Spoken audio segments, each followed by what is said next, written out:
Mega 9 TV.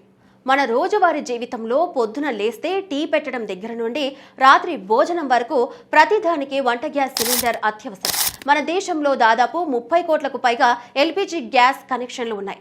అలాగే నగరాల్లో ఇప్పుడు పైప్ లైన్ ద్వారా వచ్చే పిఎన్జి వినియోగం కూడా భారీగా పెరిగింది. అయితే ఈ పేరు మీద గ్యాస్ కనెక్షన్ ఉంటే మాత్రం మీరు ఖచ్చితంగా తెలుసుకోవాల్సిన విషయం ఒకటి ఉంది. కేంద్ర ప్రభుత్వం గ్యాస్ కనెక్షన్ల వినియోగం, సబ్సిడీ బదిలీలపై సరికొత్త నిబంధనలను అమల్లోకి తెచ్చింది. ఫేక్ కనెక్షన్లను, బినామీ పేర్లతో ఉన్న సిలిండర్లను ఏరివేయడమే లక్ష్యంగా 30 రోజుల డెడ్ లైన్, 90 రోజుల తుది గడువు అనే 2 కఠినమైన రూల్స్ ను పాస్ చేసింది. ఒకవేళ మీరు ఈ గడువులోగా కేంద్రం చెప్పిన పని చేయకపోతే మీ ఇంటికి వచ్చే గ్యాస్ సప్లై నిలిచిపోవడంతో పాటు సబ్సిడీ డబ్బులు పూర్తిగా ఆగిపోతాయి. అసలు ఏంటి ఈ 30 రోజుల రూల్? గ్యాస్ కస్టమర్లు ఇప్పుడు అర్జెంటుగా చేయాల్సిన పని ఏంటి? Let's watch.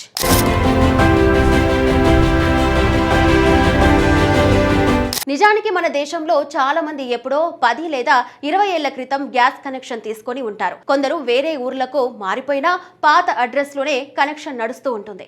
ఇంకా దారుణమైన విషయం ఏంటంటే చనిపోయిన వ్యక్తుల పేర్ల మీద కూడా బినామీ పేర్ల మీద లక్షలాది కనెక్షన్లు కమర్షియల్ అవసరాలకు బ్లాక్ మార్కెట్ తరలిస్తున్నాయి. దీనివల్ల కేంద్రం ఇస్తున్న వేల కోట్ల రూపాయల సబ్సిడీ పక్కదారి పడుతుంది. వీటన్నిటికీ చెక్ పెట్టడమే చమురు సంస్థలైన Indian Oil, Bharat petroleum, Hindustan పెట్రోలియంలకు కేంద్రం స్పష్టమైన ఆదేశాలు ఇచ్చింది. ప్రతి ఒక్క గ్యాస్ వినియోగదారుడు తప్పనిసరిగా ఈ కేవైసీ చేయించుకోవాలి. అంటే మీ ఆధార్ కార్డు, మీ బయోమెట్రిక్తో మీరు బతికే ఉన్నారని, మీ అడ్రస్ కరెక్టే అని కన్ఫర్మ్ చేసుకోవాలన్నమాట. ఈ కేవైసీ ప్రక్రియ కోసమే కేంద్రం ఇప్పుడు కఠినమైన గడువులను ప్రకటించింది. కేంద్ర ప్రభుత్వం తాజా మార్గదర్శకాల ప్రకారం ఈ నిబంధనలను 2 దశలుగా విభజించారు. గ్యాస్ ఏజెన్సీలు లేదా డిస్ట్రిబ్యూటర్ల నుండి కేవైసీ అప్డేట్ చేసుకోమని మీకు మెసేజ్ లేదా నోటీస్ వచ్చిన రోజు నుండి సరిగ్గా 30 రోజుల్లోగా మీరు మీ ఆధార్ వెరిఫికేషన్ పూర్తి చేయాలి. ఈ 30 రోజుల లోపు మీరు పూర్తి చేయకపోతే మీ కనెక్షన్ సస్పెండ్ లిస్టులోకి వెళ్లే ప్రమాదం ఉంటుంది. ఒకవేళ మీరు 30 రోజుల గడువును కూడా దాటేసి వరుసగా 90 రోజుల పాటు అంటే 3 నెలల పాటు మీ గ్యాస్ ఏజెన్సీని సంప్రదించకుండా, కేవైసీ చేయకుండా నిర్లక్ష్యం చేస్తే అప్పుడు మీ కనెక్షన్ను పూర్తిగా ఇనాక్టివ్ చేస్తారు. అంటే ఆ తర్వాత మీరు గ్యాస్ బుక్ చేసుకోవడానికి ప్రయత్నించినా సిస్టమ్ తీసుకోదు. మీ అకౌంట్లో పడే ఉజ్వల యోజన లేదా సాధారణ సబ్సిడీ డబ్బులు కూడా శాశ్వతంగా ఆగిపోతాయి. మళ్ళీ మీరు ఆ కనెక్షన్ను యాక్టివేట్ చేసుకోవాలంటే ఏజెన్సీల చుట్టూ తిరగాల్సి వస్తుంది.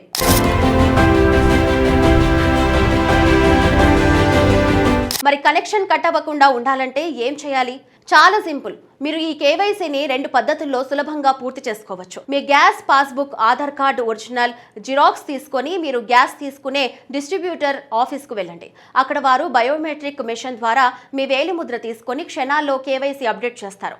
ఇది పూర్తిగా ఉచితం. మీరు ఏజెన్సీ చుట్టూ తిరగకపోతే స్మార్ట్ ఫోన్ ద్వారా కూడా చేసుకోవచ్చు. ఇండియన్ కస్టమర్లు Indian Oil one app, HP కస్టమర్లు HP pay app, Bharat gas వాళ్ళు హెలో బీపీసీఎల్ యాప్ డౌన్లోడ్ చేసుకొని అందులో ఆధార్ ఫేస్ అథెంటికేషన్ ద్వారా ఇంట్లో కూర్చొని కేవైసీ పూర్తి చేసుకోవచ్చు. ఒకవేళ మీరు అద్దె ఇంట్లో ఉండి వేరే అడ్రస్ కు మారితే కొత్త అడ్రస్ ప్రూఫ్ తీసుకెళ్లి ఏజెన్సీలో సమర్పించి రికార్డులు మార్చుకోవాలి. గ్యాస్ కనెక్షన్ అనేది ప్రతి ఇంటి అత్యవసరం. కేవలం ఒక 5 నిమిషాల సమయం కేటాయించి ఈ కేవైసీ పూర్తి చేసుకుంటే భవిష్యత్తులో గ్యాస్ ఆగిపోతుందనే టెన్షన్ ఉండదు. సబ్సిడీ కూడా కరెక్ట్ గా బ్యాంక్ లో పడుతుంది.